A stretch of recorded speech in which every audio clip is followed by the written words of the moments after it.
నమస్తే ఛానల్కు స్వాగతం. ఈ రోజు మేము స్టాన్పాన్ గురించి మాట్లాడతాము. స్టాన్పాన్ అనేది ఒక తల్లి తన బిడ్డకు పాలు సహజంగా ఇచ్చే ఒక చాలా ముఖ్యమైన మరియు లాభదాయకమైన ప్రక్రియ. ఇది ఎంత ఎక్కువగా సాధ్యమైతే అంత ఎక్కువగా పెరగాలి.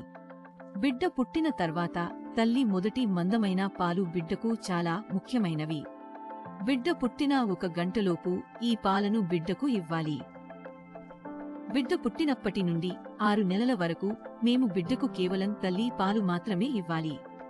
అన్ని ఆహారాలు మరియు ఉడికించిన నీరు కూడా 6 నెలల తర్వాత మాత్రమే ప్రారంభించాలి.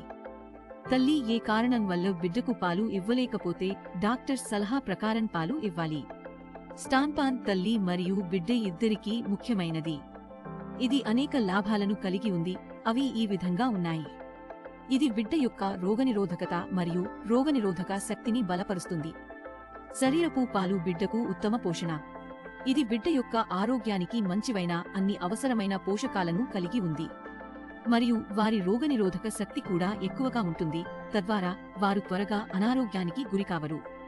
ఇది మానసిక మరియు శారీరక అభివృద్ధిని పెంచుతుంది. స్తన్యపానం పిల్లల మానసిక మరియు శారీరక అభివృద్ధిని మెరుగుపరుస్తుంది. ఇది పిల్లల మెదడును సరైన విధంగా అభివృద్ధి చెందడంలో సహాయపడుతుంది. తల్లికి ఆరోగ్యానికి స్టాన్పాన్ డెలివరీ తర్వాత మహిళ త్వరగా బాగు కావడంలో సహాయపడుతుంది. ఇది తల్లిని బ్రెస్ట్ క్యాన్సర్, ఓవేరియన్ క్యాన్సర్ మరియు హృదయ వ్యాధుల నుండి కూడా కాపాడుతుంది. స్టాన్పాన్ తల్లి మరియు బిడ్డ మధ్య బలమైన మరియు లోతైన సంబంధాన్ని సృష్టిస్తుంది. ఇది వారిని భావోద్వేగంగా దగ్గర చేస్తుంది మరియు పిల్లకు తల్లికి ప్రేమ మరియు రక్షణను అనుభవించిస్తుంది. మీరు మరియు మీ బిడ్డ ఆరోగ్యానికి ఉపయోగకరమైన మంచి సమాచారం పొందినట్లు మేము ఆశిస్తున్నాము. ధన్యవాదాలు.